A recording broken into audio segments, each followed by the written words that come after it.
Good morning, everyone, and a very happy New Year to you all and to people at home. Buenos dias. My name is Grace Ferreira-Oven, and I'm the president of the Board of Education representing District 1. I want to welcome all of you to the first work session of the Superintendent's Recommended Fiscal Year 2027 Operating Budget. And I will begin by asking my fellow board members to please introduce themselves. I'll start on my right. Good morning, Laura Stewart from District 4. Happy New Year, Julie Yang, District 3.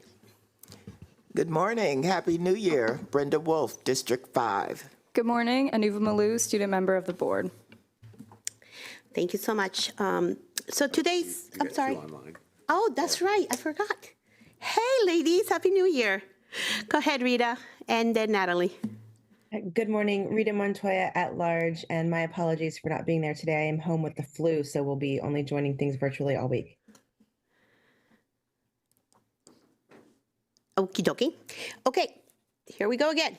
Today's work session is the first opportunity for the superintendent to share with us the present detailed information and what is he recommending for FY 2027 operating budget, and for the board to ask questions and also provide feedback. The board will hold public hearings in January 15th, so get your pens out at home, January 15th and January 27th at 6 p.m. here in the boardroom. Information regarding the schedule and sign-ups for these hearings are available on our board's website. On January 20th and January 29th, the board will hold 2 additional work sessions to receive additional information from administration and to consider the feedback from public hearings and responses to board member information requests. Then we move into February. It's February 19th, our business meeting. The board will take action to approve the superintendent's recommended fiscal year for 2027, and that will be our final adoption of the FY 27 operating budget at that time. Then we will take place, the operating budget will take place June 25th, and that will be done our board business. Okay, well, with that, we have a lot of exciting stuff to cover. I'm going to turn this over to Dr. Taylor. Well, nothing says excitement like the budget. And today we are narrowly focusing in on 2 topics for the board's review and consideration today. The first is revenue, and the second is our non-discretionary expenditures. And we've actually pulled out one really big topic, which is staffing, and we're saving that for its own work session because it's a very large and meaty topic.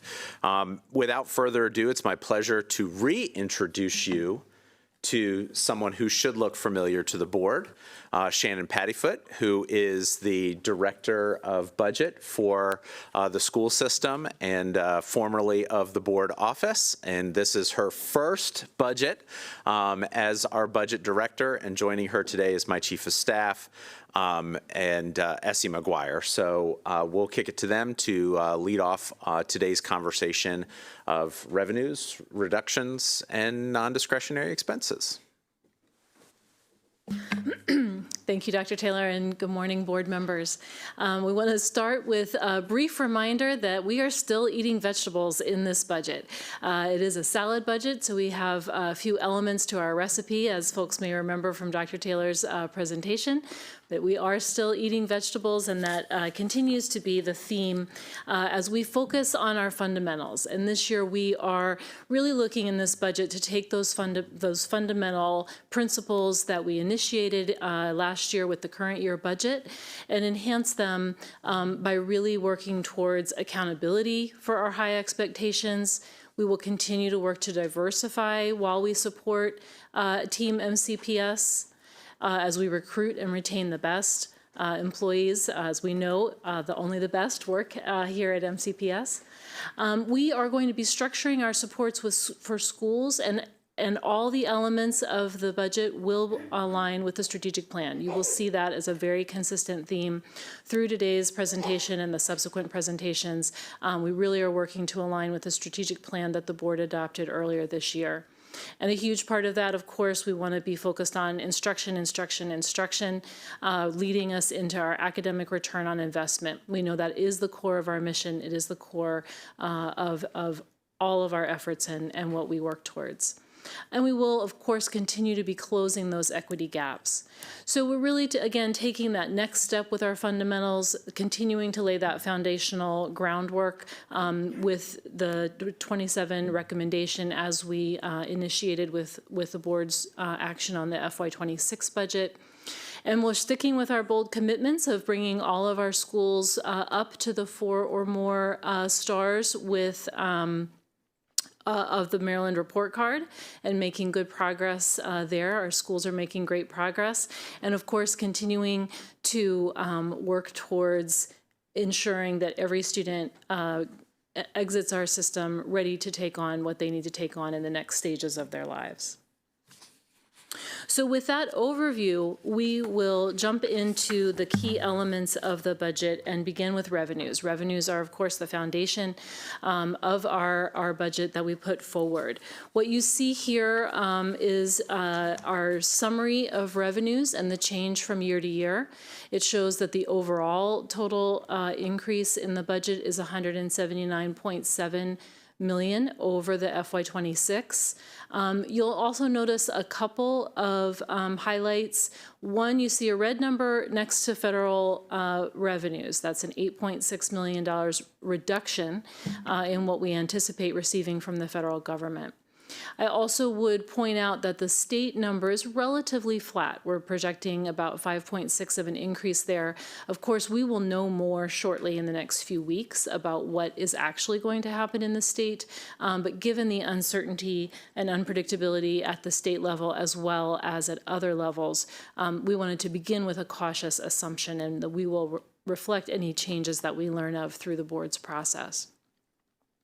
So our overall increase that we are requesting or recommending is 5% compared to last year, to the current year's budget. And we would just point out that while these numbers are big because the system is big, it is significantly lower, over 100 million less than the increase we requested last year. So we really are working to be tempered and constrained to reflect the uncertainty in the economic conditions that we know we are experiencing locally, state level, and nationally. This just shows a little bit pictorially some of the charts we've been looking at. The bulk of our funding does come from local resources, our county government, and the county funding that is assumed in the FY27 request at this time is about 66.7%. It's not far off of the 2011 proportion of 67.3, and it's the same proportion as last year. Now again, revenues, as you saw, we had a decrease in the federal revenue. We're still waiting on the state. So this reflects the assumptions in the budget. And of course, again, revenues will always have to true up to our actual experience. Are there any questions on revenues before we move forward? I have one. Sorry. You know, this will be a good time for us to actually have questions asked if you have any. If not, it's okay, you can hold it. But I know that Vice President Wolf has a question. Yeah, we know that the county funds the majority of our budget, but I noticed that there's a fairly large amount, $8.6 million from the federal government. How are we going to ensure that our underserved students still have equitable access to programming if we take that much of a reduction from the federal government? So that's a really important question because it is a challenge that we are facing in this budget. And one thing that you will see at various points in this presentation and subsequent presentations are areas where we are asking to shift some of those to the local budget to be sure that we can continue to support them. Some of the federal programs have rules where we have to be cautious about that, and some of them we are able to support.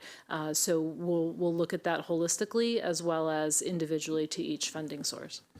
So just very briefly, the federal government funds on a very different cycle than how our county and state fund. Our fiscal year begins in July 1. The federal fiscal year begins in January 1. So the good news is, in one regard, we have a heads up a little bit further in advance. But the bad news is that we are oftentimes find ourselves 6 months in arrears when they make a change at the federal level that negatively impacts us. A lot of the change in federal revenue for this particular year is actually not as directly tied to policy as much as it is tied to changes in enrollment. So as our enrollment has gone down in a number of these critical areas, it's been reflected in the federal expenditure that we're anticipating for the next year. I will say this, to couple along with what Ms. McGuire had just mentioned about moving a handful of things from the federal expenditure to local. You're going to see that as a common theme throughout, because I do see that this is a little bit of a troubling sign of what's to come with this federal administration in particular, and changes to the education department in particular. We know that that certain things that, even though Congress has allocated and has voted to approve, somehow get lost in the shuffle with this executive branch. So we are trying to take some proactive steps this year in moving some of those federal things from title funds to local, and you'll see that reflected in a couple places. Miss. Yes. Just to follow up on that, so one request is, as we go through the work session, I'll appreciate you mentioning if it's specific funds that have been moved from federal assumptions to local base budget. I would like to know that. And second question is, how we still keeping a good portion of in the federal funding right here. So I want to understand how quickly can we, adjust our staffing or services if that funding does not come through. What is the resilience level of this budget? It's $99 million of lack of resilience. So, there are some things that Congress has allocated to states as flow through to school systems, and those entitlements are tied to congressional acts for sure. But whether or not the administration releases those funds from the Treasury, it is an area that has great concern for us. And it would be in our best interest to take a look at not just things this year, but for the next several years to insulate us from some of the potential harm. But we can't make a $100 million correction easily anywhere without making a reduction to personnel that are funded by federal dollars or to services that are provided by federal dollars. So Ms. Wolf's very real concern is a valid one, and one that we need to continue to monitor. And candidly, if they make a change that impacts the following fiscal year, we may be on the hook for 6 months worth of being able to respond to things in the middle of a year versus at the end of a year like we would normally do. Thank you. Does Ms. Montoya have a question? I cannot see. No? I have just a quick follow-up. Following up with Mrs. Yang's question about where we have to make up some of the funds, could you also do the blueprint?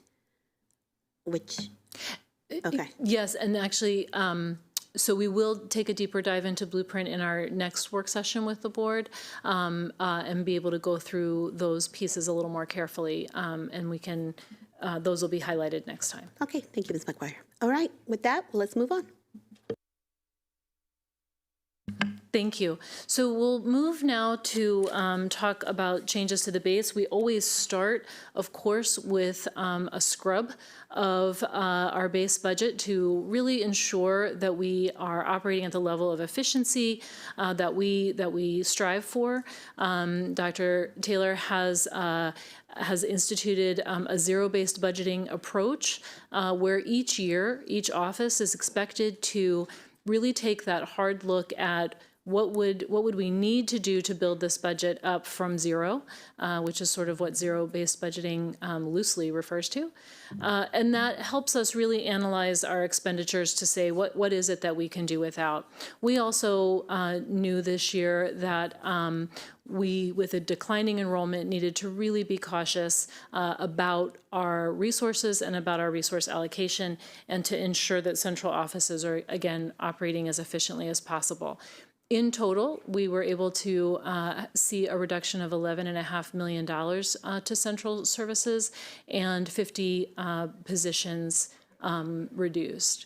So again, what we've really been working for, these reductions that I just referenced do reflect central services and not direct school staffing. When we talk about school changes related to enrollment, that'll be in a subsequent section.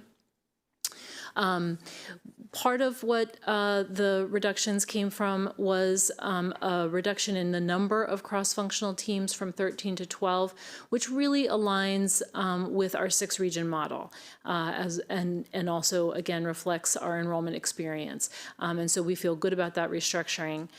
We also, again, centrally took a deep look at combining and reducing positions to really focus on priority functions, as well as to realign where necessary and where possible. So when we talk about the cross-functional teams, there is a reduction of 19 positions related to the cross-functional teams. They're listed here, and again, it reflects sort of that team structure, as well as proportional changes related to enrollment. And I can't emphasize that enough. That is the theme that you'll be hearing as we go through all of these reductions, both here and at school levels. When we're looking at a large reduction in enrollment, there is a corresponding proportional reduction in personnel that makes sense. We also, as I said, went through, and this slide and the next really highlight the positions in each area that we were able to see as a savings. Some of it, again, is very tied to enrollment, particularly the teaching and learning positions relate to enrollment decreases, as well as some changes required by the state. And then again, human resources, we were able to see some savings there and realign some positions to help us focus on the structure of work in that area. So in total, we saw a total of 50, as I mentioned earlier, positions reduced from central services, 19 of those associated with cross-functional teams, and 31 associated with reductions by area. So that's a summary of the changes to the base budget, and we can move on to the non-discretionary. Happy to keep moving.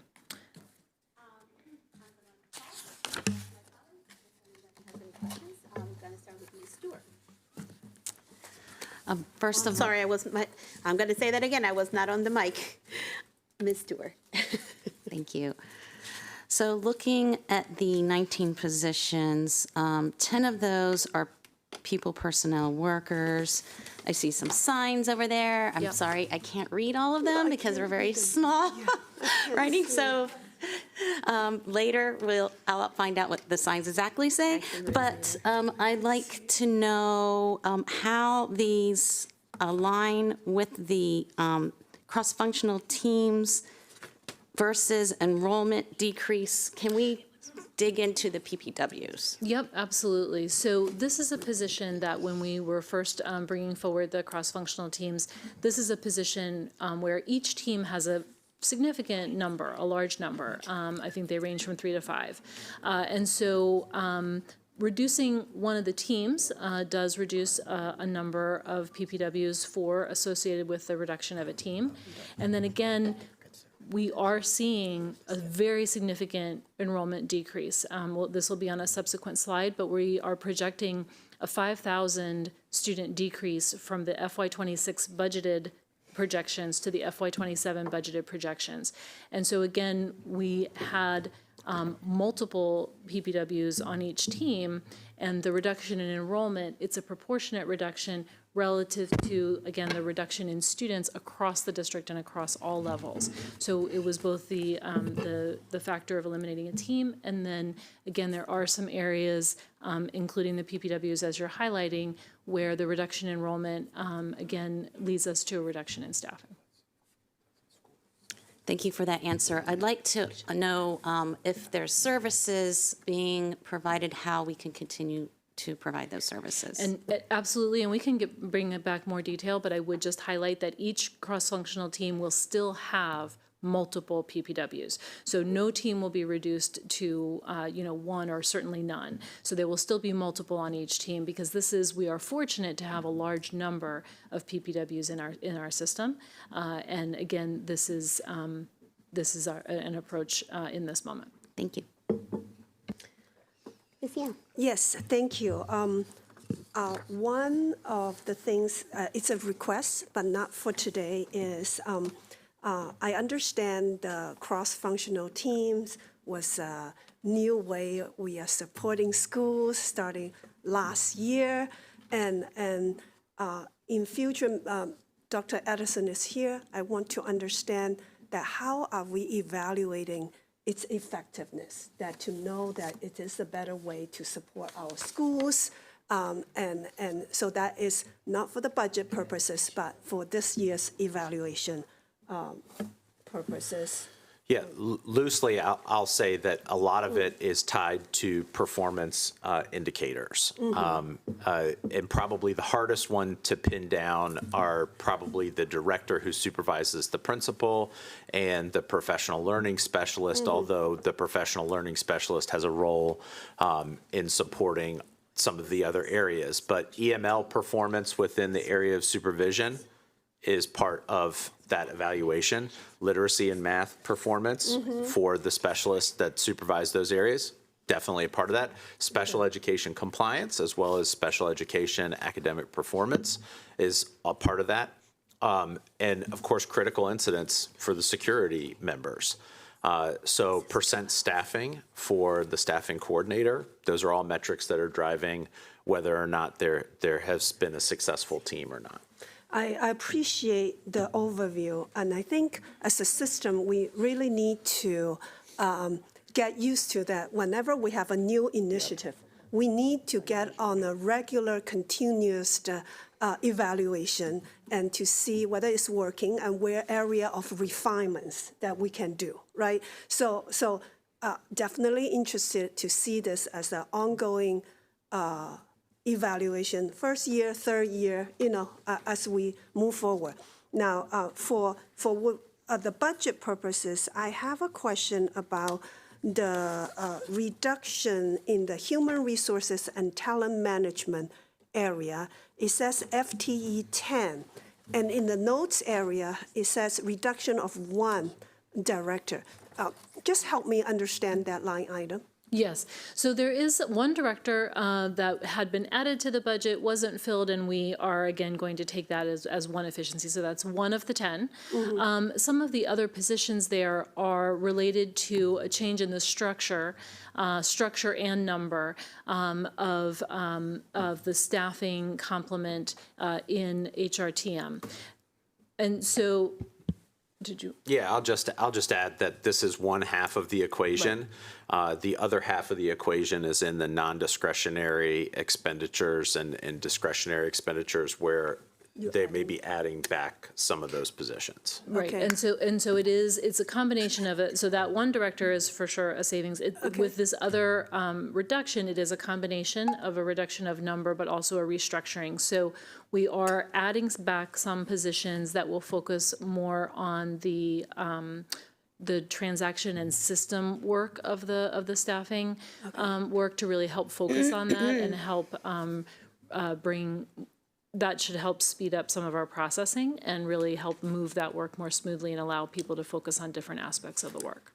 I see that there is a reduction for PPW. Ms. Stewart just mentioned that line item.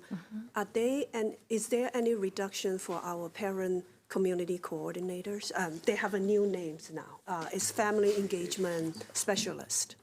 Yes, there is the family engagement specialist, and that is an area that we will talk about more related to the school staffing and the staffing standards, which will come forward later. But yes, there is a reduction in the family engagement specialist as well, and a change in the allocation patterns to schools. Okay, thank you. Ms. Wolf? I am listening to the reductions, and the thing that always concerns me through all of them is the people that are left behind to pick up the work. You know, we go through this every year because it's the question Julie just asked about the family engagement specialists. You know, I was with them recently, and I have to tell you the incredible amount of work they do. I'm very concerned about any reductions. In fact, they seemed so overworked, if I could use that term loosely, and I know you hate for me to use that I wanted to go and visit and do a day walkthrough with them. So it's very concerning, the people that are left behind. You expect them to do their job plus, I mean, I see here where you're talking about, you know, reductions in the number of students, reductions in this and that, but I just want you to be very cautious that the people that are left behind are not overworked. And we absolutely are sensitive to that, and I think you've got evidence of that here today with very dedicated folks that are here to communicate their thinking on this as well. So thank you for being here today, folks in our audience. I think that in a perfect world, we would present a budget that did not have any reductions.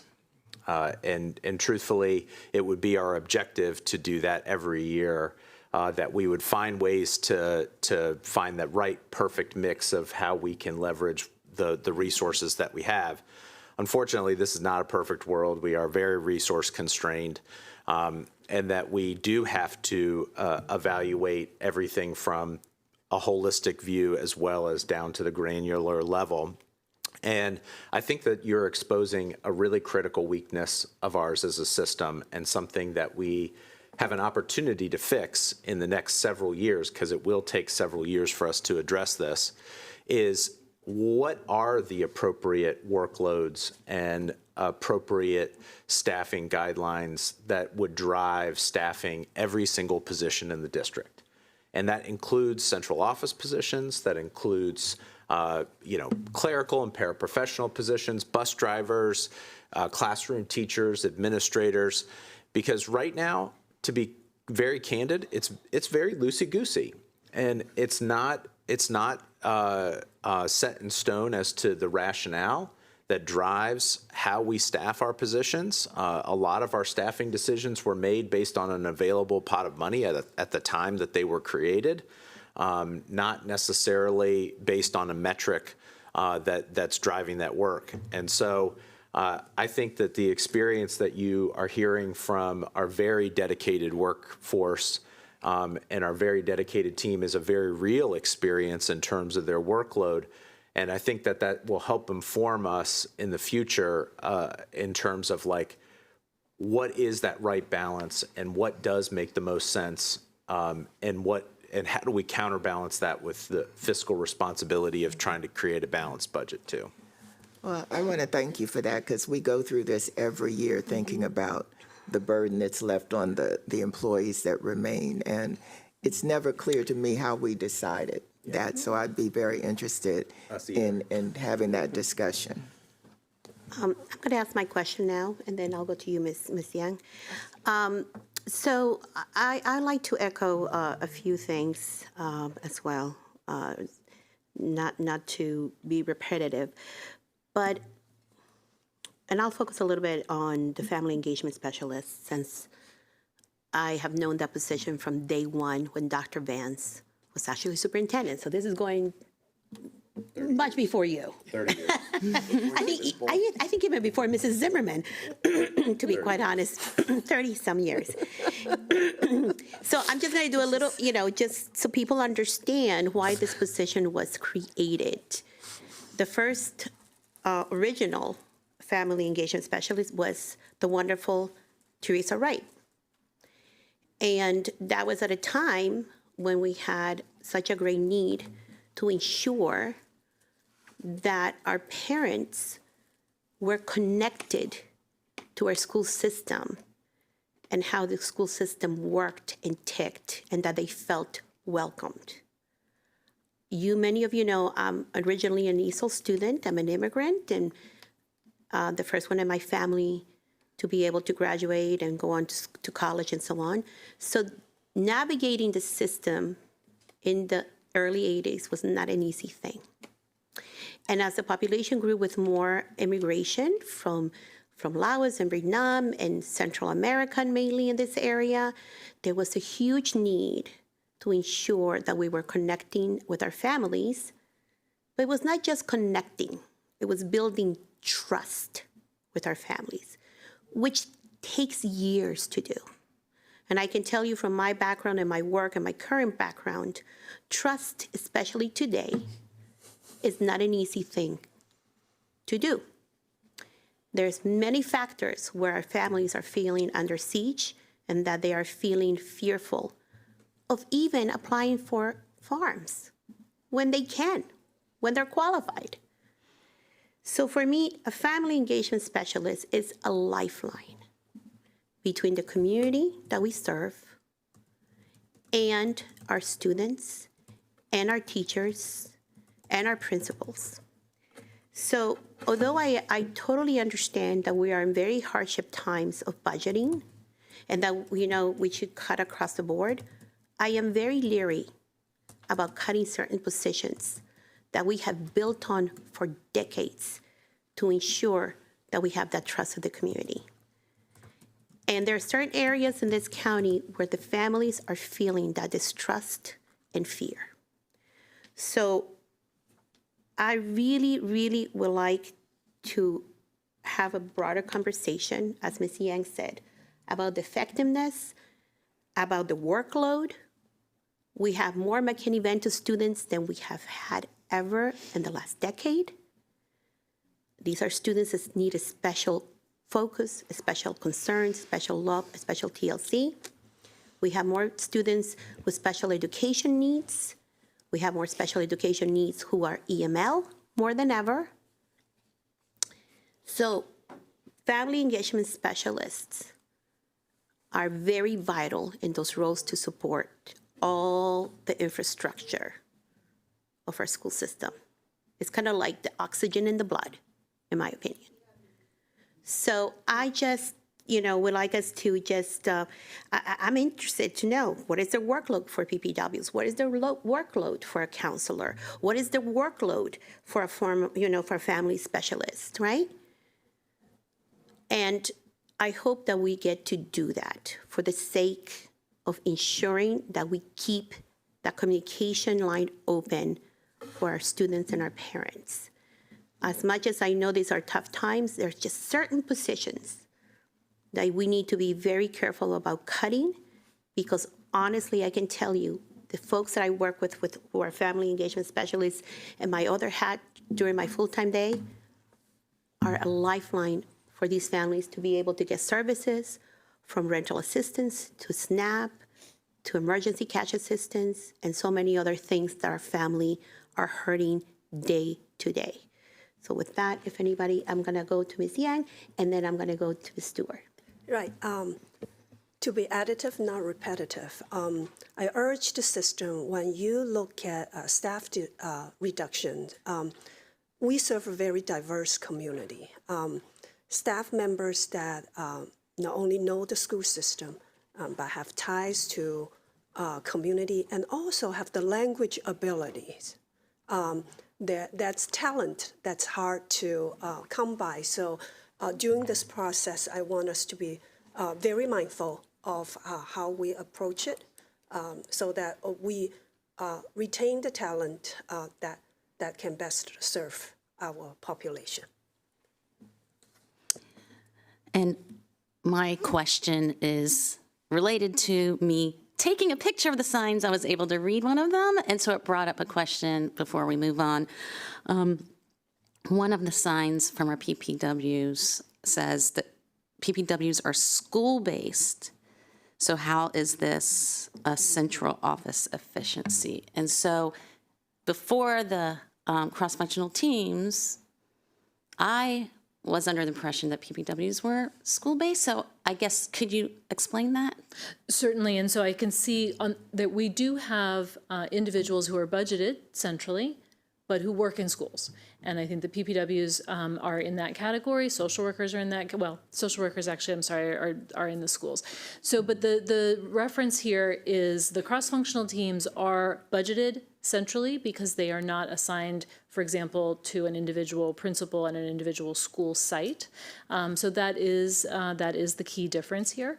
And so certainly PPWs work in schools. Everyone on the cross-functional teams works in schools, and their job description actually specifies that they need to be out in schools. So being a central office position does not always mean that you work in the administration. For example, bus drivers are actually central because they don't, again, aren't assigned to an individual school. So it is a budget reference, but it does also reference who is assigned that. When we look at school-based staffing, we're talking about the people who, again, are assigned to a school or sometimes multiple schools, but specifically on those school personnel assignments. Thank you for that clarification. I do think maybe we're probably going to come back to this in another work session. So to explain the duties between our different positions, for instance, the blueprint has community school coordinators in different schools, and then we have PPWs, then we have the family engagement specialists, and I think maybe there's even social workers and yes, the other positions. EML therapeutic counselors, Yes. and so there are a number of support positions. Right. So if somehow I think would help us as a board to understand the duties, a quick synopsis of each of those positions' duties. Thank you.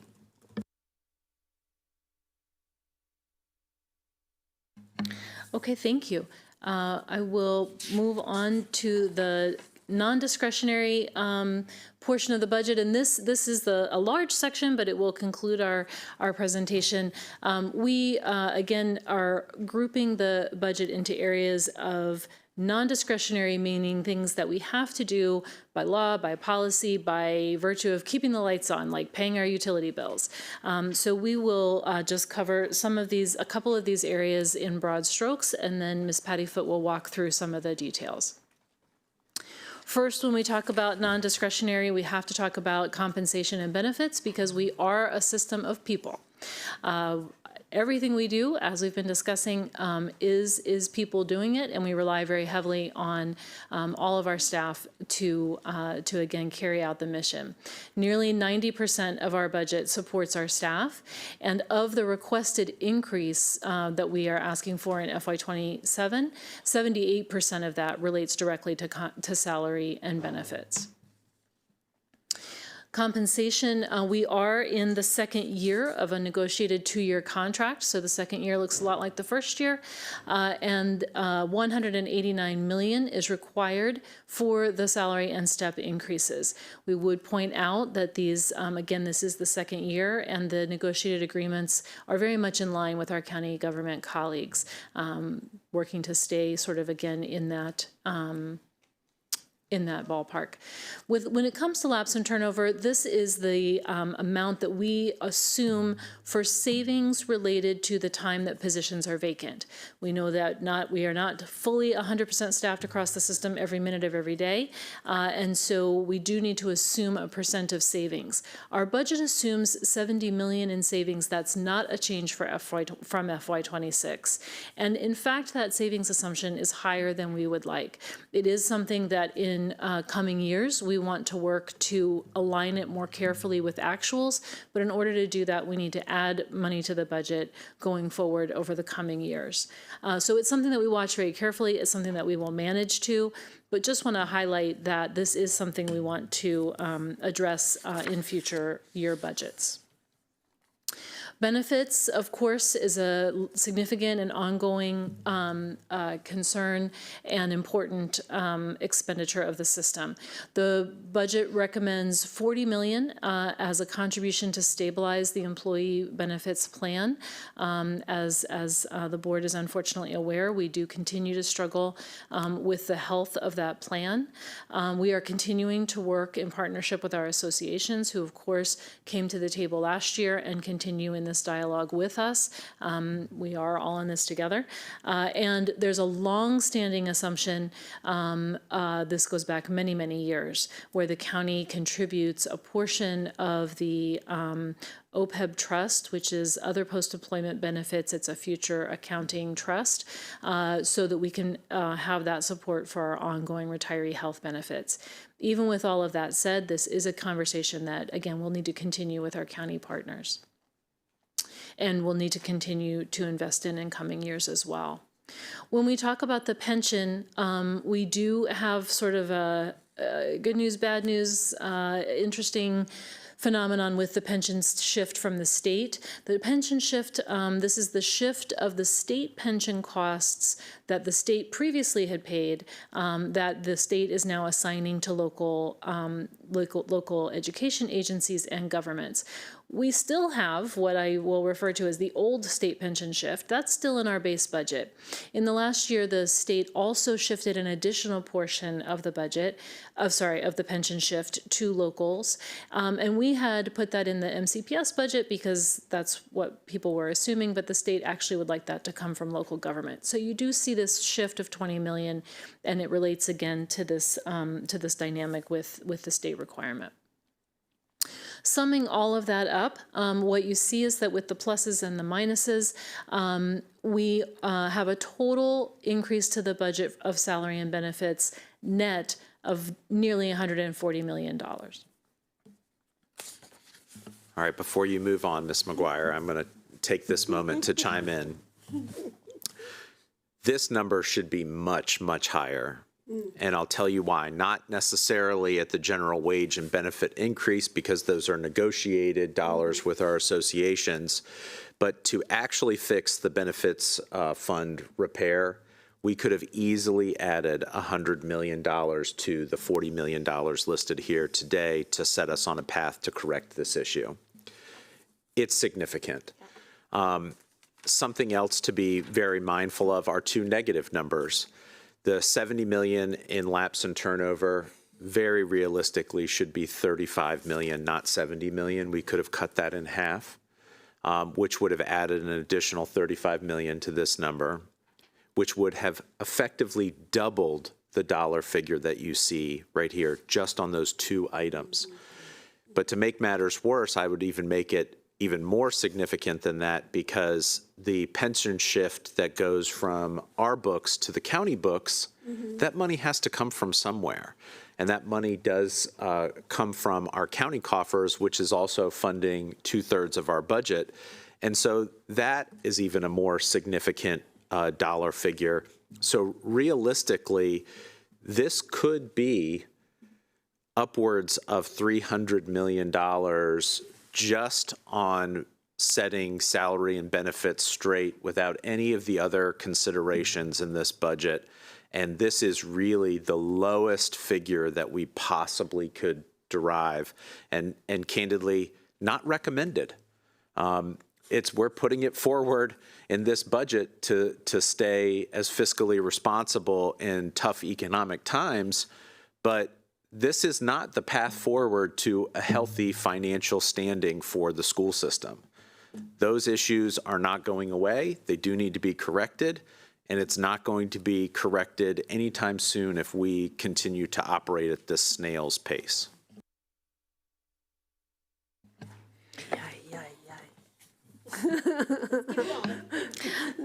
Thank you. I'm going to jump into another non-discretionary. This is a very large portion of our budget, of course, relates to our enrollment experience. And as has been mentioned, and I know folks are aware, again, we are in an environment of declining enrollment. And so I want to just walk through a little bit of the puts and takes related to that. If we took our existing staffing guidelines and applied the enrollment numbers to them in broad strokes, we would reduce 518 FTE and $50 million. What we also know we want to do is be judicious with our valuable staff resources and dollar resources at the same time. And we know that we want to retain a lot of those staff and at the same time make positive improvement towards both class size and other school-based staffing standards. And so we take that negative and we are recommending that we put back 420 FTE and 34 million in again, retaining and not cutting those staff in order to be able to, again, make that positive improvement in class size and school-based staffing standards without having to actually increase our budget request. It's a little bit of an opportunity to, again, be able to make that progress and sort of lemonade out of lemons of declining enrollment. The net FY27 budget impact of doing that is still a reduction of 97.5 FTE and $15.5 million. So there is still a savings in this budget related directly to school-based staffing related to enrollment, but again, working to really leverage the positive staffing experience that we can have. What you will see too is that the reductions in those positions are proportionate adjustments in school-based positions that reflect the enrollment patterns across the levels. And so here we've broken out those net reductions by level and by special education. And what you see is, again, the reflection across the three general education levels that reflect the 5,000 fewer students that we're experiencing from a budget perspective. But you also see a significant increase in special education positions, because what we are seeing even within that declining enrollment is an increase both in the number of special education students and significantly in the complexity of the needs, which often, again, has a staffing increase that may not equate to a one-to-one numbers increase because of the complexity of the needs. So wanted to just kind of give a little bit more of a breakout behind those enrollment, those big ticket enrollment numbers, so that you could see, again, how the levels and services mirror that experience. Two just really quick other enrollment-based changes relate to, we do have positions in to begin that planning and support work for the opening of Crown and Woodward High Schools in 28. We do need some of those positions to come on the year before the schools open to help prepare and get ready for that. And this is one of the places where we see grant changes. As we discussed earlier, the grant changes do relate also to enrollment decreases, because again, as Dr. Taylor highlighted, some of our federal funds are directly tied to enrollment, and as those numbers go down, so do the grants. Okay, colleagues, so we're going to have a little break here to see if any of you have any questions. I will start on my right, Ms. Yang. Oh, thank you. I have questions about the enrollment decline. So we are projecting continual enrollment decline, 5,000, a little bit over 5,000 students. How confident are we in these projections, and how quickly staffing and services can be adjusted if enrollment trends change again? So we unfortunately are very confident in this. If anything, this might be a conservative number. Keep in mind that this is reflective of a change in what was budgeted from the previous year to what is projected. So it's projection to projection. Our actuals came in much lower than our projected number. And so even though the year-over-year change might be less than this, the budgeted amount that we had planned on for fiscal 25, for fiscal 26, and now for fiscal 27, this is reflective of that change. So unfortunately, we think that there is the potential that this actually could be more significant, not less significant.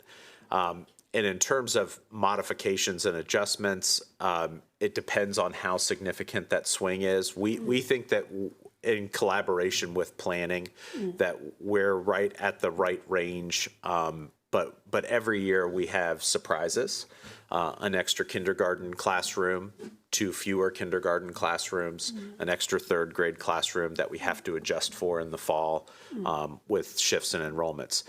Very seriously, Montgomery County is growing in several areas, and we need to be sensitive to the fact that we are both growing and declining simultaneously, and that both things can be true in different pockets of the community at different times. Overall, the net is down, but there are communities that are seeing growth, and that we have to be sensitive to that as well. So to follow right back at that, now this is the major staffing standard review for 20 plus years that we have.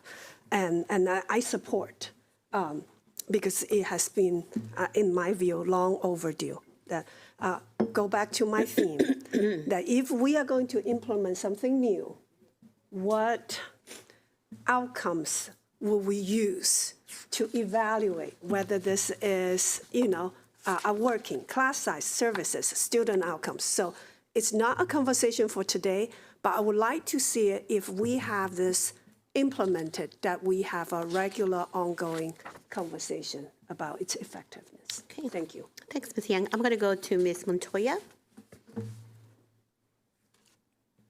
Thank you. I have a question that's kind of a big picture question.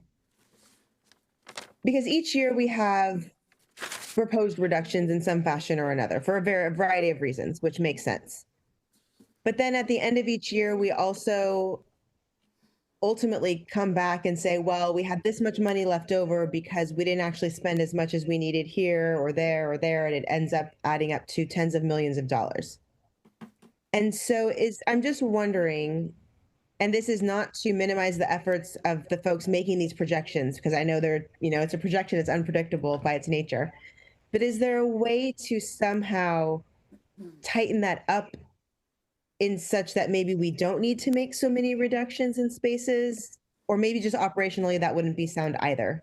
Can you just please, just explain that a little bit? It is an excellent question. And when you're dealing with a budget this big, even small amounts of money can add up to be big amounts of money. Currently, and what Ms. Montoya is talking about is our annual fund balance.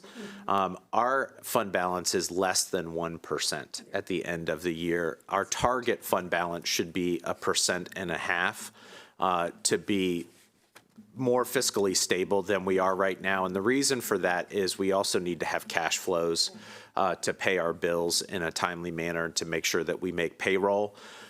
So a 1.5% adjustment could swing hard multiple ways, and it is important for us to be sensitive to that. We do financial monitoring every month, and the board receives a report. You may recall last year we were projecting a negative in our financial monitoring, and it really forced us to go back and look.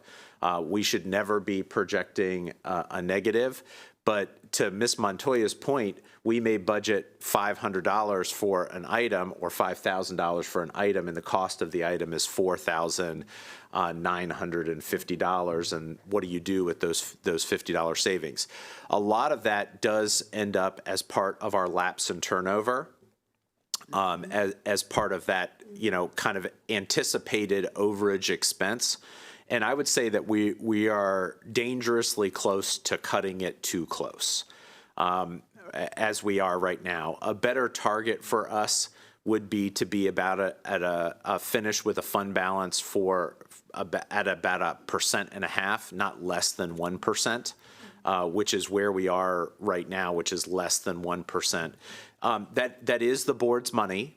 The board does end up with those funds that can be expended, and with authorization from county council, could go to capital projects, could go to a whole host of other things.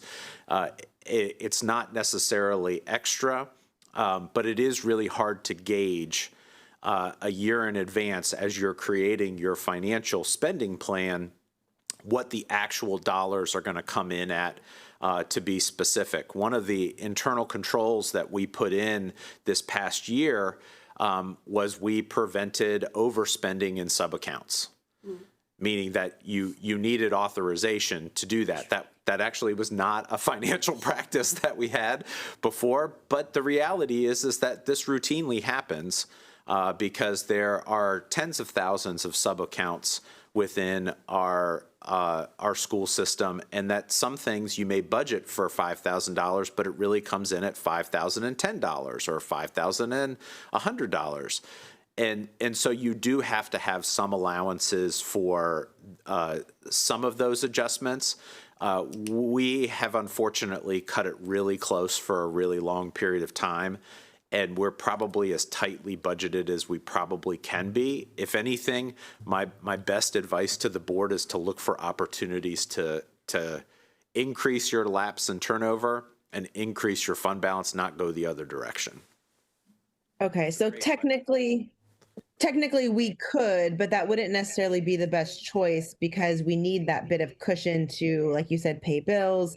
Sometimes we're waiting for a grant maybe to come in. And actually, we would want our fund balance to be larger than it even is right now, right?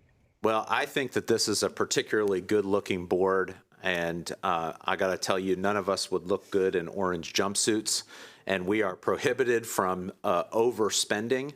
And Right. the danger that this brings into play is that we could overspend without intending to, and we're cutting it so close that is a routine concern that we would want to be ever mindful of, and that's why we have to do the financial monitoring, because it is so close. Thank you. Ms. Stewart. I just wanted to know, back to vegetables, 19, the page 19. We mentioned that we aren't probably going far enough here. And so what is the risk of not going far enough, or the risk if we don't adopt these vegetables, so to speak? That is a fantastic question. My obligation to this board is to present a needs-based budget, not a wants-based budget. This is reflective of the bare minimum needs. So going below this funding level, you have a couple of challenges. One is exactly what Ms. Montoya just brought up, which is that you could be in a position where even though you're following your budgeted spending plan, you could potentially overspend, which is illegal. And we don't ever want to make recommendations that could position the board to do something illegal. So that's one concern. The next concern is that we could default on our benefits fund, and we are self-insured, and so we would not be able to pay our bills with our self-insurance, and as a consequence of that, we would not be solvent, and we would not be able to offer employee health benefits. That is a very real possibility, okay? The last one is in the general wage and benefits line, where we have a negotiated agreement with our associations, and just like as a law is written, we are compelled to fulfill our contractual agreements, and or otherwise be in breach of those contractual agreements, and then have to go back and revisit those contractual agreements, and there might be consequences that come with that. So I think that these numbers represent a very realistic look of where we are financially and what would get us by to live another day, not necessarily what would position us well to thrive in the next several years. Understood. I think it's important that the public understands that as well, and that we have more work to do. And so it's hard to kind of eat those vegetables, but thank you for explaining it so well. All right, one last question. Yeah, let's stay here. Thank you. Let's stay here for a bit, Dr. Taylor, just for all of us to understand exactly. Let's stay with the benefit and the lapse and turnover. What is the current size of our benefit plan deficit? In your long-range planning, how many years are you, it's a realistic timeline for returning the plan to the structure, balance? At this rate, it will take us a lot longer than just a couple of years is what we were initially projecting. Right now, we're at about $160 million in terms of the whole. And it's going to take a lot of different things, not just us filling the hole with budgeted amounts, but we may have to go back and revisit how that plan is constructed and the type of benefits that we offer and what the employer rate is and the employee rate, which would have to be negotiated with our associations as well. Realistically, at this rate, I don't know that we will ever fill it. Okay. It will take a more substantial investment to make sure that we can actually catch up and fill it, because the size of the hole will continue to amplify as long as we're chasing it at this lower rate. Yeah, I think it's helpful for all of us to understand this deeply. Now, also the 70 million in lapse savings and then the plan to reduce the assumption over the next few years. So in terms of our own operation, so what do you think are the operational changes are needed so that we'll realistically reduce our reliance on this without disrupting school functions? So candidly, I think it's going to require two things. It's going to require some sort of additional revenue or a reduction somewhere else. And then the discipline for us as a school system not to go back to this piggy bank when times get tough. Okay. And it's that lack of discipline that has really hurt us in recent years, because this has been kind of the area that we have gone to say, oh, don't worry, we've got plenty of lapse and turnover, or we've got plenty of fund balance that we should be able to handle that. We've got my favorite thing that I love to hear, and I'm being sarcastic when I say this, from community members is, you telling me you can't afford this? You've got a $3.6 billion budget. Well, the reality is, not as long as we continue to double budget for things, which is exactly what lapse and turnover is that you are accounting for the same dollar twice in your budget. And so this is almost equivalent to how much federal funds we receive. So this is 70% of what we receive in federal funds that we are effectively double budgeting for every year. It's not very responsible. And we would either need to come up with additional revenue or come up with additional reductions to reduce that. From all Thank what you. you said, discipline is the word we like. Yeah. Thank you. We're going to move on. Ms. McGuire, can we move on to non-discretionary instruction, please? All right, so I'm going to take you a bit through some of the details here. So for non-discretionary under instruction, we're seeing a $1.8 million increase for both the ELA and math curriculum implementations, about $7.2 million for non-position increases. These are your teacher and paraeducator substitutes, additional class coverage, our contractual speech therapy services, extended school year programs, and graduation cost. Additionally, a $6.5 million increase for non-public educational placements. This is a result of an increase in tuition for non-pubs.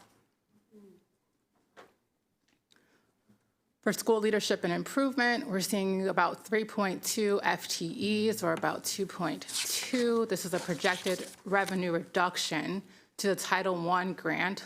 That is a result of expenditure decreases for professional and supporting services, part-time funds, being used to address spending priorities in our schools, as well as funds realigned within the pre-K programs as a result of converting our classes from part day to full day, which we know our community is asking for to provide those additional supports for schools. Additionally, we also have the speech pathologist position salaries here and the rotating paraeducator coverage. Which ones? Good. For teaching and learning, there are positions that are supporting the implementation of all of our initiatives across the region and countywide academic programs. We also have additional funds here to support the ELA curriculum and the state changes to the math curriculum. This is the integrated math being implemented in FY28. Additional funding to support the Children's Opportunity Fund, as well as additional funds for the reconstitution of the 4 positions from SEIU to MCA, which is now a requirement for those assessments of our EML students. There's position and non-position adjustments as well in instruction, ensuring that we are aligned to central services, resources to continue administering and supporting special education services both effectively and efficiently. Projected revenue and expenditure increases to the medical assistance grant that supports increases in our private duty nursing, as well as the salary and benefit increases associated with that. In terms of equity and organizational development, we are realigning Performance Matters to where it actually sits, which is in schools. We are also doing a shift for the consulting teachers and data management positions. So this is another one of our grant to local funds. So currently under Title II, our Title II allocation is decreasing. So we are moving those over to the local budget. The local budget for Title II is now associated under the professional growth system. And so that sits in human resources and talent management, and that's where those are shifting to. Okay, I think this is another good place for us to stop and see if we have any questions from my colleagues. Oh, Ms. Anjuga, go ahead. So obviously, slide 23, could we go there? And I wanted to ask about graduation costs. That is obviously very close to home for me. And with that being said, I noticed that additional resources are going to be allocated at the district level to decrease the out-of-pocket expenses at the school level related to high school graduations. So what types of out-of-pocket expenses do high school graduations incur, and how would that actually centrally support schools by consolidating them?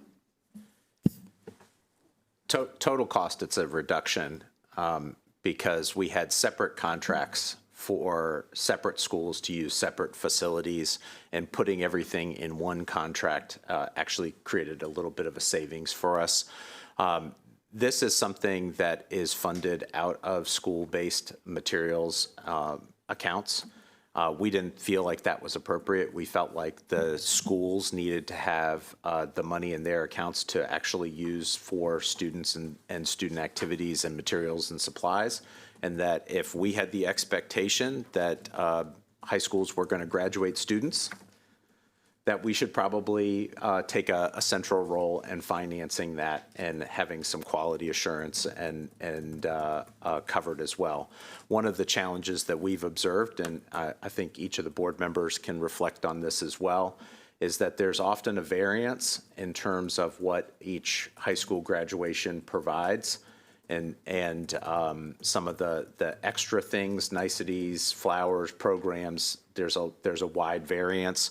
And so we wanted to make sure that cost wasn't really an issue, and that there was greater equity between what the graduation ceremony output would look like, relatively speaking.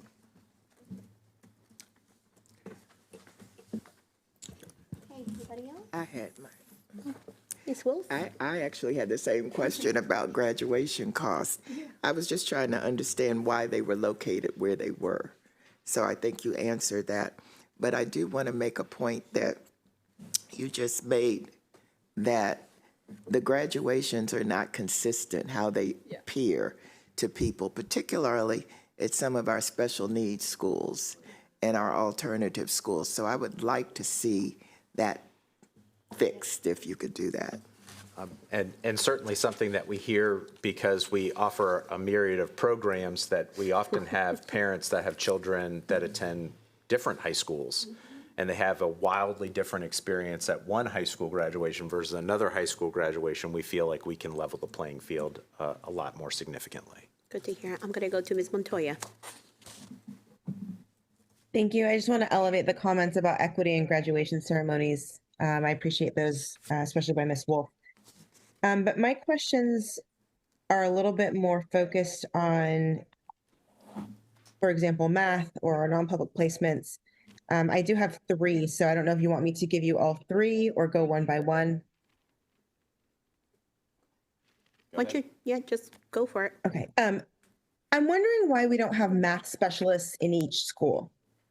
We have reading specialists in each elementary. We have a variety in cluster, the cluster teams. I know that we are including in this proposed budget, I believe, some cluster math specialists, which I think is fantastic. But I'm just wondering why we're not just going a little harder on math. The short answer is resources. The long answer is I think that there is a desirability to have that expertise be effective, and thus having a metric to measure that effectiveness. This will be a part of the staffing conversation at your last work session for sure, because this has been something that we've identified as an area of need, and certainly something of contemplation in the future.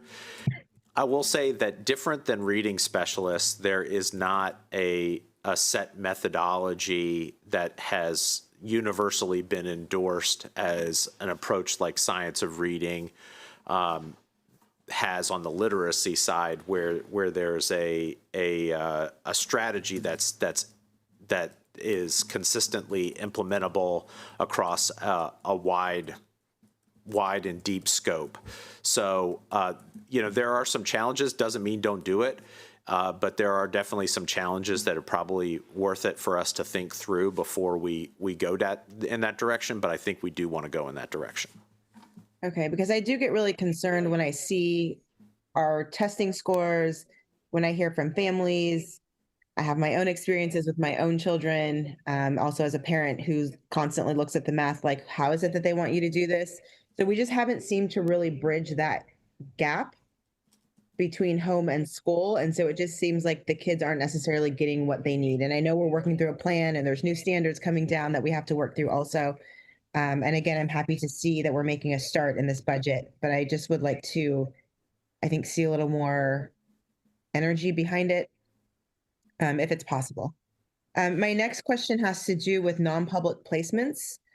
I know we see that increase, and of course, if that's what the invoice says, then we have to pay it. But I'm wondering if there is, or what is the review process to determine whether that is a continuing need, or is it just, it gets approved perhaps in kindergarten, and then it's just assumed year after year that gets continued? So this is actually a little bit of a burn from the State House. This is reflective of a change in the percentage of what the locality is supposed to cover versus what the state is supposed to cover in private placements. This is not reflective of growth in private placements per se, outside of any kind of proportional changes that we have. And there are proportional changes because our special education population is growing net across the district. So we are sensitive to that, but this is really, this big dollar figure, that this is a change at the state level that is being added to us. And because it is a part of a state budget, it falls under the non-discretionary space because we don't really have a say in whether or not we pick up the tab for this. To your point, though, we do have a say in terms of IEP meetings and meeting individual student needs as to whether or not private placement is the appropriate placement. And I got to tell you, I think that there's some growth for us in that space as to whether or not the private placement is the right answer for a lot of our students. But I know for a fact that it is for a lot of our kids. So, this is something I think that the board may want to hear a little bit more in-depth conversation from our special education team, maybe even a separate work session topic just on private placements and meeting the needs of students with severe disabilities. Thank you. And yes, of course, we absolutely want all of our students to have what they need. I just do want to also make sure that if we can provide, that it's not just a basic assumption that MCPS cannot provide what a student needs, because maybe perhaps previously, prior years, prior administrations, we were not able to do so. And I think that your suggestion about having a separate work session just on this topic might be prudent. And my last question, and forgive me if this is not within one of the categories.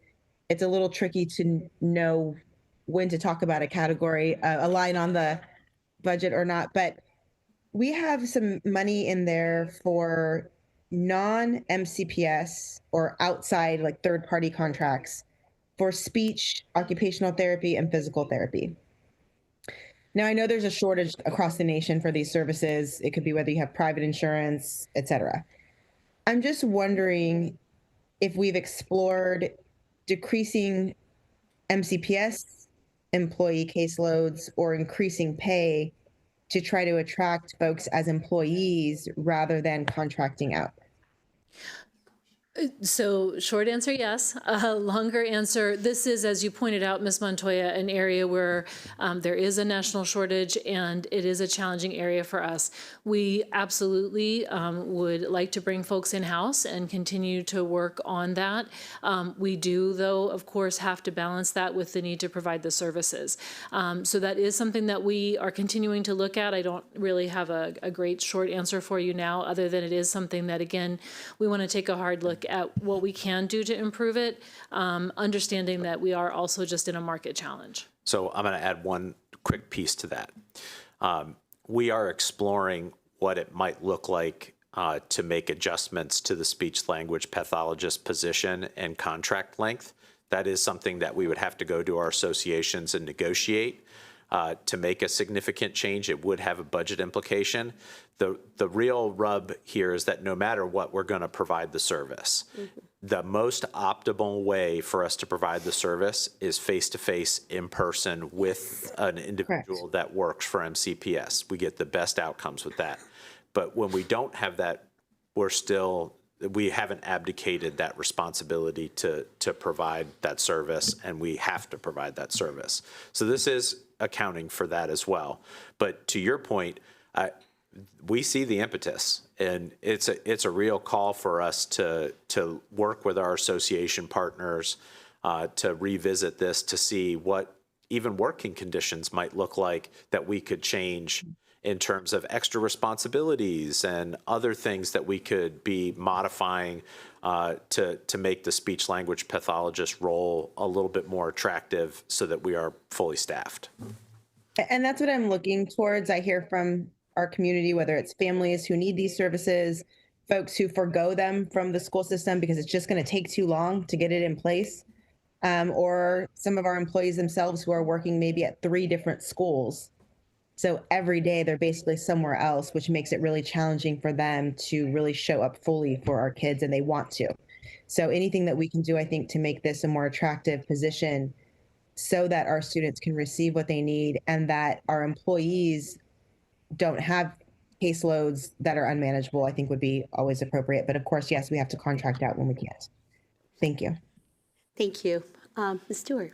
Okay, all my questions stem from slide 25, the second bullet point. Additional funds to support ELA curriculum and the state changes in the math curriculum to be implemented in FY28. First of all, the ELA curriculum, I'm hoping some of those funds might go towards secondary ELA. Yes, secondary, specifically high school, because we rolled out middle school this past year, additional supports for high school ELA curriculum. And then, of course, given the changes in standards at the state level for mathematics, we would want to procure a new math curriculum this upcoming year and start doing the training and implementation going into fiscal 28. So we will be prepared. I think that's really important. There's a lot of anxiety around the new math curriculum, so being able to start that and engage community will be very much appreciated. And one of the focuses of mine, besides algebra for high school, which is key, is also 9th grade literacy, because I think it's pivotal to success for high school students as they get into more advanced material. So I would appreciate doing some work there. Thank you. Thank you. To my colleagues, I'm just going to echo about the speech pathologists to really encourage the system to look at making them full-time, year-long employees. We lose them a lot to other jurisdictions, and it is an area of huge need. So thank you. So let's move on.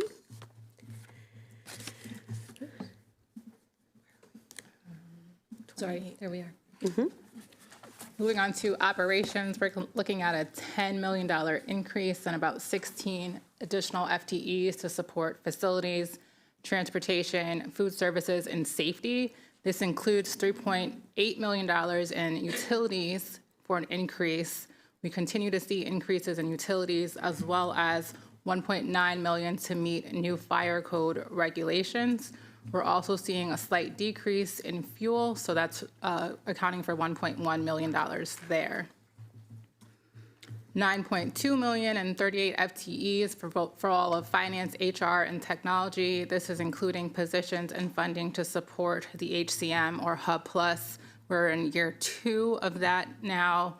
Operations, cybersecurity, ADA accommodations, and our increasing MPIA workload.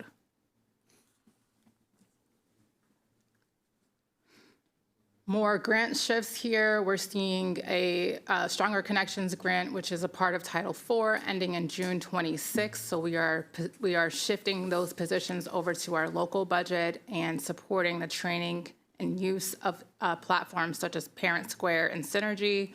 We've also added positions to support cybersecurity, project management, and our overall HCM system. We're seeing inflationary costs, including current telecom services, Synergy Analytics, our ServiceNow ticketing system that we use to help us in supporting our inventory needs for our Chromebooks across the district. We're adding building services positions to support our increased square footage at Leland and Broad Acres, as well as Kensington Park Elementary Schools, Parkwood, sorry. Additional funding for contractual increases for leases. This is including our new warehouse, as well as additional funding, again, required as a result of our new fire code or the state's new fire code regulations, and still seeing inflationary costs for utilities. In food services, we are adding new positions to support more efficient food program operations. This includes the reconstitution of lead positions from 10 months to 12 months. This is helping ensure that we have coverage when our students come back to school, as well as during the summer school programming. This is also supporting more efficient operations throughout. For transportation, we are adding new bus route supervisor positions effective January 27. This is to help us plan for our revised routes as a result of the final boundary and programmatic changes, as well as a cluster supervisor position to help us plan for the opening of Woodward and Crown High School. So these are some of those positions that we talk about needing before a school actually opens. In addition to that, bus attendant positions to continue supporting the transportation needs of our special education students. We also have positions supporting the increased needs of MPIA requests. You might wonder what that looks like in terms of transportation. A lot of times that is going back and reviewing camera footage on buses, and as you can imagine, that takes some time. Also funding critical needs such as bus drivers, attendants, substitutes for when our drivers or attendants call out, extracurricular activities, as well as bus repairs, and still seeing a reduction from our anticipated lower fuel costs.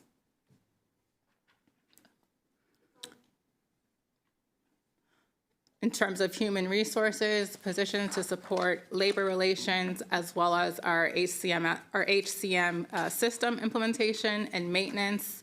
Our budget reflects a shift of those consulting teachers and data management positions that I talked about earlier. So that is a grand shift moving off of Title II and onto local funds. A new position to oversee ADA accommodations for staff, as well as increased funds to address the increased need for sign language interpretation accommodations and ensuring that we are compliant. Across finance, you're seeing positions to support payroll operations, including customer service support, finance training for school-based and central services staff, making sure that we are efficient and timely in terms of processing staff reimbursements and vendor payments, as well as support for financial staff across all of our school levels. In communications and community engagement, we are realigning with that 6-region model, increase here in family engagement specialist positions to provide support for parents, students, and community. This increase in positions allows for team members that are fluent in our main languages across our school communities. This is really ensuring that we are aligning staff to the offices where the work is being done out of. Finally, a position to support the increased requests for MPIA. So you've heard me say that quite a few times now. MPIA requests from FY23 were 334, and in FY25 they were 534. So not only is it a huge increase, but the level of the requests that we're getting, meaning the detail, the time that's being spent to respond to those requests, has also increased significantly. For legal services, looking to support our reduction in relying on outside legal counsel, as well as supporting the increase, again, in those MPIA requests. We're looking to increase by 2 FTEs, which should reduce our need to rely as much on outside legal counsel.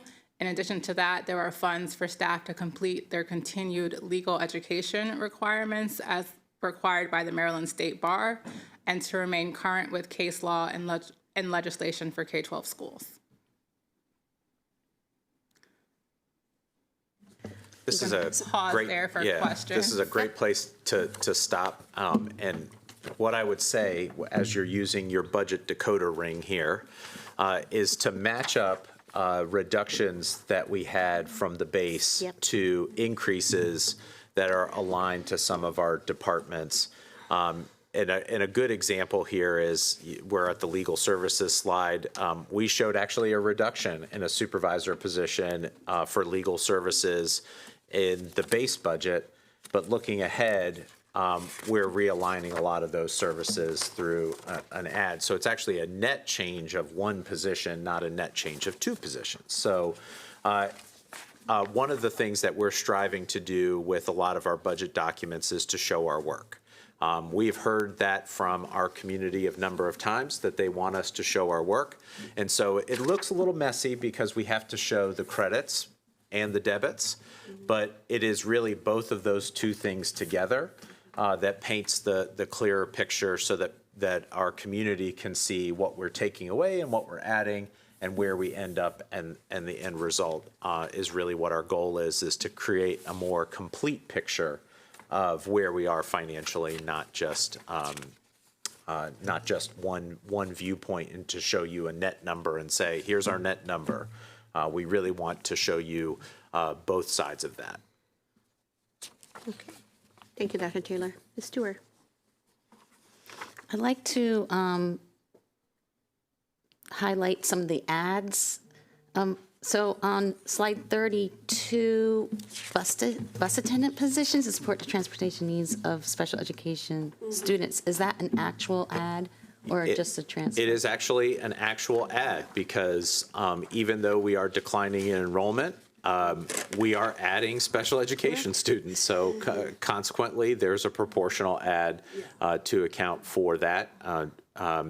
I'm certain that Mr. Lewis in the Division of Transportation Services would be happier with a lot more special education bus attendants and would feel the need for more than just the 9.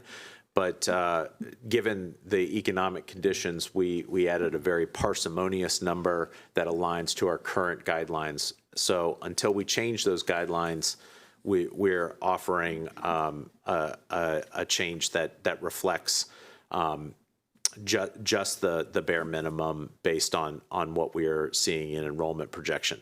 Also in this was a position to address safe routes to schools.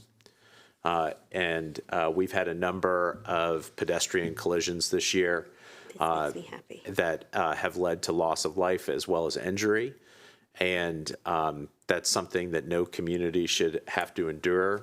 And it's been a very long time since we've really evaluated in earnest what are the safest routes for our young people to get from point A to point B, and just to improve pedestrian safety and even road safety in our community. So we see that as a pretty distinct need, and something that not only for compliance but also for community safety.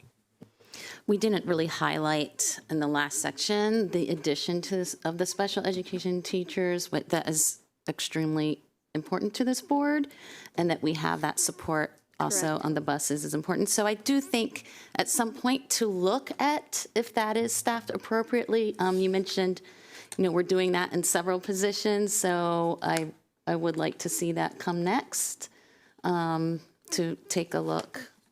So thank you. Ms. Yang. Yes, on the vein of showing the work, let's stay on this slide 32 for a second. Transportation, first of all, we support that. I support that the safe route personnel increase. It's a good investment. Now, we say 9.5 full-time equivalent, but the budget item is 2.9 million. That's about 350,000 per position. So are there things not included in this? So yes, what you see here, and there is more budget detail both in the book as well as if anybody's playing along online, the budget table 1A, which we also call the macro, has exhibits on every line. So just again, for those playing the home version, lines 34 and 35, as you see at the bottom of the slide here, if you click on the exhibits that go with those online, you would see some of the detail. What we've done here for the board presentation is really just to give the summary with some examples of the changes. We didn't try to recreate it. We'd be here for a long time. But to your point, Ms. Yang, the 9.5 FTEs and the $3 million are not, those are the net changes of positions and dollars. That's not $3 million for 10 positions. That $3 million reflects pluses and minuses. For example, it reflects the decrease in fuel costs, but it also reflects increases to costs of substitutes, which so there's a lot of puts and takes in those numbers. And so I'll also add that bus maintenance and repair is a big portion of this dollar figure, and you'll see that in exhibits 16 and 17. Is how significant our bus repair costs continue to go as our fleet continues to age. I wanted to point that out so that there's no misunderstanding there, but I have a comment to make about slide 29. In slide 29, when we talk about technology, we say positions shifted from the Stronger Connection grant ending in June 2026 to the, our base budget. I know that these positions are very important to the system, but what my comment is about how we do budget and for the future. It is not a good idea and sustainable practice to use grant money to fund ongoing expense. Grant money should be one-time expense, and I think we need to learn this lesson and act accordingly in the future. We agree, and we agree enthusiastically, so much so that even things that are not necessarily threatened by loss and potential federal funds, we're even looking at potentially deciding whether or not to sustain them and keep them as part of the local budget, or to let them go and let them expire with the time that the grant and the purpose of the grant expires. If we hire staff with grant money, it should be understanding as a contractual, services, not as, sustaining member. Thank you. Can I add on to something that's unsustainable? Can you do it quickly so I can ask my question? Yes. Thank you. Slide 31, Food Services Enterprise Fund. So we just received a generous donation to cover debt that's related to our food operations. Were multiple reasons why that debt was accrued, because kids don't necessarily have the money that they need to eat, and eating is fundamental, and therefore we're going to feed them no matter what. So we have this debt. This seems to me somewhat unsustainable. I mean, this is built as an enterprise fund, but are we thinking of a strategy going forward? Well, as it's presented right here with the enterprise funds, there's a revenue to offset the increased spending. So this is actually a wash as it's presented, but you're absolutely right. Shout out to the Darvish family and Darkars for their over $200,000 donation to the Education Foundation to help fund this year's expenditures for Dine with Dignity. And it is also state law that we are compelled, and as well as the right thing to do, to make sure that that we have students with full bellies, because students who are hungry don't learn as well as students who are not hungry, and making sure that that's a priority needs to continue to be a part of the system. I think that this becomes a bigger issue in terms of what you can and can't spend with your enterprise funds in terms of offsetting that meal debt. The way that it is set up right now, that is not something that we could use the enterprise fund to support. We would have to use other local budgeted tax funds or recoup the dollars somehow. And we are aimed to be in the education, teaching, and learning business, not in the debt reclaiming business. That's not a good space for us to be in, and it's not the right lane for us to be in, and I don't think we'd be any good at it anyway. So this is maybe a bigger problem that is stretching into millions of dollars over many, many years, and that may even require some kind of collaboration with some of our funding partners at the state and local level to think a little bit bigger. Right now, your enterprise fund can't be used to offset that expense. And I just would want to clarify too that a lot of these regulations are federal law because we participate in the federal lunch program. So I just want to make it clear that we're not making these decisions because we want to collect debt, but it is because, again, we are part of that. And as Dr. Taylor said, there would be a number of both structural aspects as well as looking carefully at the revenue to stay compliant with federal law. Thank you. I'm going to just say a few things. To the people at home, this is where the details are. I don't want anybody doing the math and dividing, and saying, oh my gosh, we're overpaying people. So the details are in here. Please look at them. They're very accessible online. But we do have in this budget a lot of stuff that is being given to the local,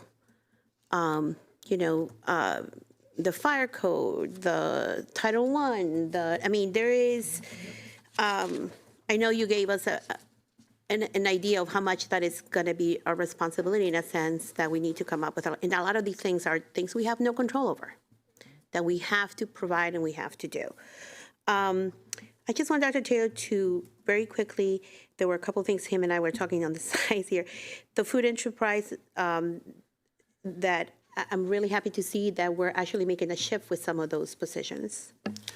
You know, the addition of positions tied to the enterprise fund is actually a reflection of the fact that more people are accessing our lunch program and our breakfast program, which is actually great.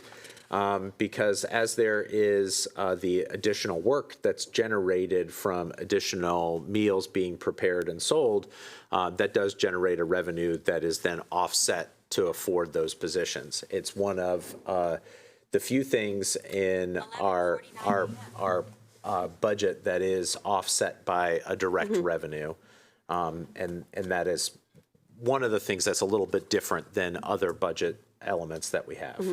I'm also very happy to see the whole non-discretionary communications with our family engagement. Do you want to say a little bit about the increase in family engagement specialists? Yes. Just to clarify. So even though there's a proportional reduction in family engagement specialists that are out in the field and serving schools relative to our population decline and student enrollment, there is also an increase for that services being done centrally, where we can leverage some language expertise of some of the folks that we already have in the field. So there, even though there is a reduction, there's also an addition that aligns with some of the needs that both you and Ms. Yang had pointed out as necessities for our district. And we typically target our top 7 languages that are spoken at home, not just 1 or 2. Of course, we provide services to almost over 160 plus languages that are spoken in homes, but there are 7 that it really is an advantage for us to have some in-house personnel to cover a lot of those needs. And I'm very thankful. I have been advocating for this position for years, even before I was on the board, about the pedestrian safety expert. It was time a while ago, in my opinion, especially now that we're doing all this redistricting, making sure that our kiddos are not crossing major artery lines, and that we get a good idea of the safety for our students. Well, and Madam President, something that oftentimes doesn't get considered in that conversation is that our roads change over time. Absolutely. Too, and that what might have been a safe route to school one year, just a couple years later, that road could be widened or there could be increased traffic, and we need to be sensitive to that. Yep. And I'm sorry to say that we really have not done a very good job at the county level to make sure that we have evaluated those routes for our school system. The ADA, it's amazing, and as a former interpreter, I love the fact that we are going to be increasing the sign language interpretation accommodations. That should never be an option, but that is a must for our young people. With that, Ms. Montoya. Thank you. Before I ask my question, I just wanted to thank you for highlighting on slide 28 the increase in utilities. I know we had a significant increase last year as well. Yes, And I highlight this because these are the items that we don't really think about, absolutely. right? The electricity, the lights literally have to stay on. And if there are energy issues at the state level, that absolutely impacts us. And there are energy issues at the state level right now. So if anyone feels the need to advocate from the community, that's another space. But the question I have actually relates to slide 27. If we could put that up, please. And slide 27 relates to line 30 on table 1A. And line 30 is Division of Equity and Organizational Development. Now, in table 1A, it shows an overall reduction of 3 FTEs. But when you drill down into some of the individual departments, I'd like to actually ask attention to chapter 5-15, which is Department of Student Conduct and Appeals. That's not really highlighted here on this slide. But what I do see is a $300,000 increase across 6 employees on one line, and then a $78,000 increase for 1 employee on another line, where it kind of goes line by line in terms of positions, how much those positions cost, et cetera. I also then see a couple lines down later, a $200,000 increase to stipends. So I'm wondering if you can just help us understand those increases in light of the fact that we're also then doing a lot of reductions in other spaces. While So- the budget team is looking up some of those other pieces, if there's a stipend change, it's tied to something that's been negotiated as part of the contract. So Right, but I guess I see such a huge difference, right? I see $29,000 to 230, and I know it's hard to also know where the stipends live. right. Right. If I were to ask for a list of stipends, you could give them to me. We have that. I saw from this past year, right? Sure. But it's hard to know where they live within each department to know which stipends we're even talking about, I guess. And when I see a $200,000 increase in one department, that seems a little off. Yep. So we're calling up some subject matter experts here. So a couple of things, and I apologize, I think we may need to bring out the big book. But in terms of the stipends, yes, the only stipends in this particular service area department are related to hearing officers, and that is, again, we do bring in outside folks to help us. That's what we sometimes call TPT, temporary part-time. So those are non-position dollars essentially, and so those are the dollars that you see there. In terms of the numbers associated with the individual positions, we may have to get back to you. I'm going to struggle to pull that up off the top of my head. There aren't new positions in that unit, and so I'm again not sure I'm going to be able to recreate.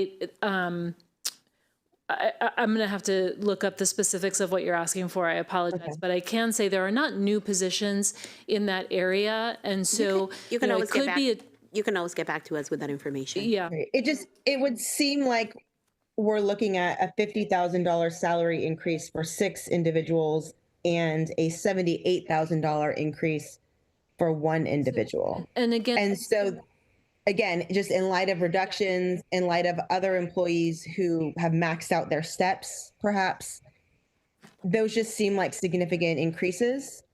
And even with the stipends, if that's for the pay of hearing officers, quite frankly, that just brings up a whole other host of questions as someone who reviews the work of those hearing officers and have wondered how we come to select those hearing officers and how much they get paid.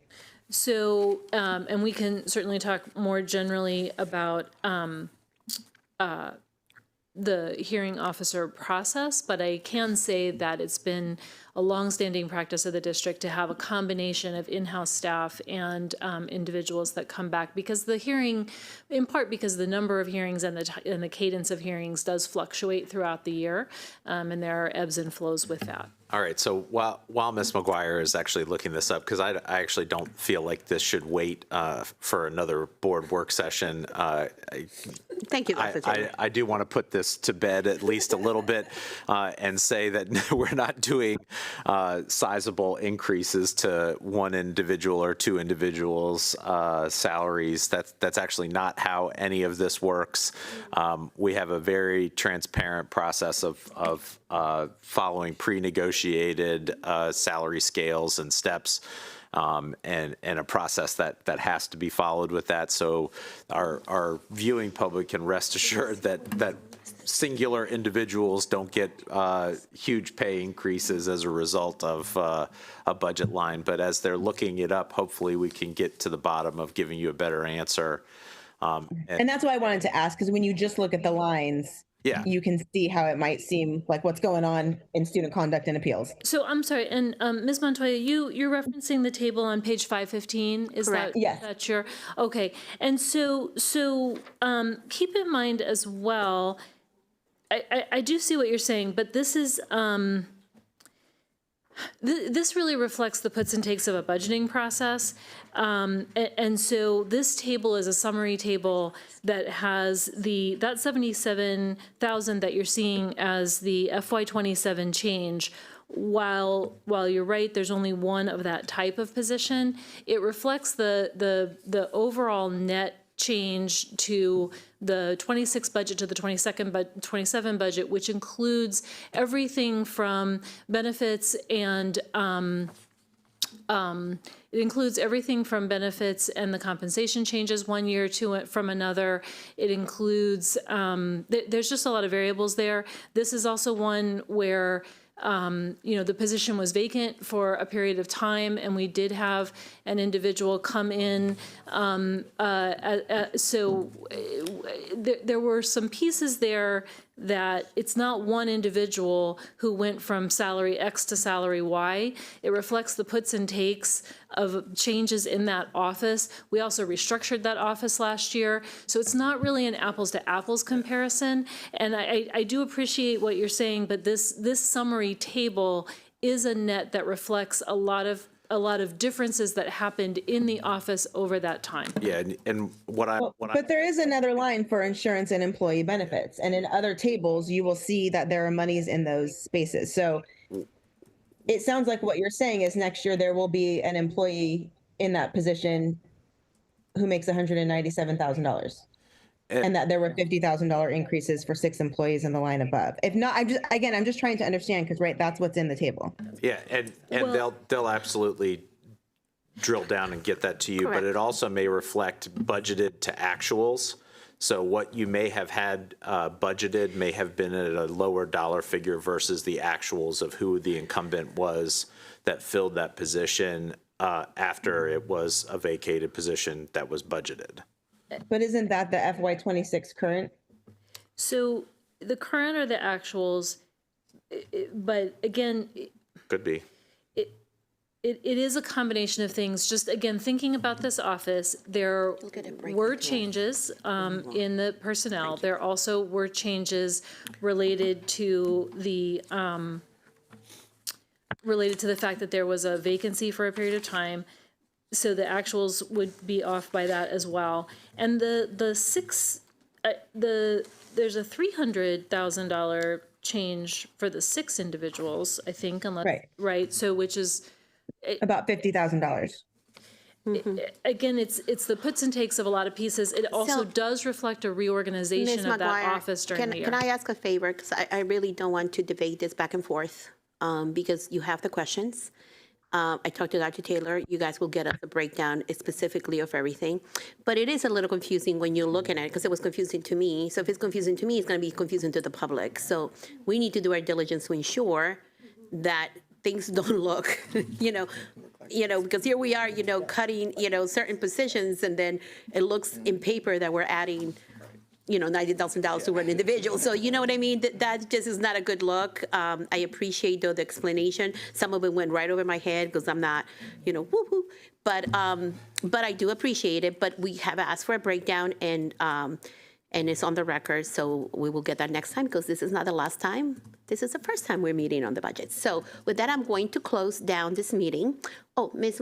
Is it question. Quick? Yes, and because we have a member of the community that came to the meeting that mentioned the MPIA costs. Do we ever look at MPIAs that we get consistently to see if there's any reports we could present? And I thought we had with already asked this question several times, and the answer is yes, I believe.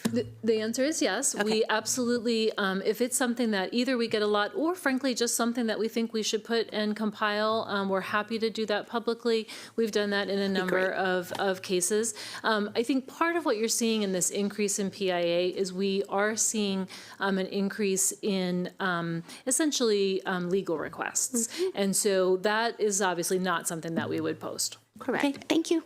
And we are a big system, so. Okay, with that, ladies and gentlemen, we have come to the conclusion. So I am eagerly waiting for a motion. Motion to adjourn. Second. Okay, and all those in favor, please raise your hand.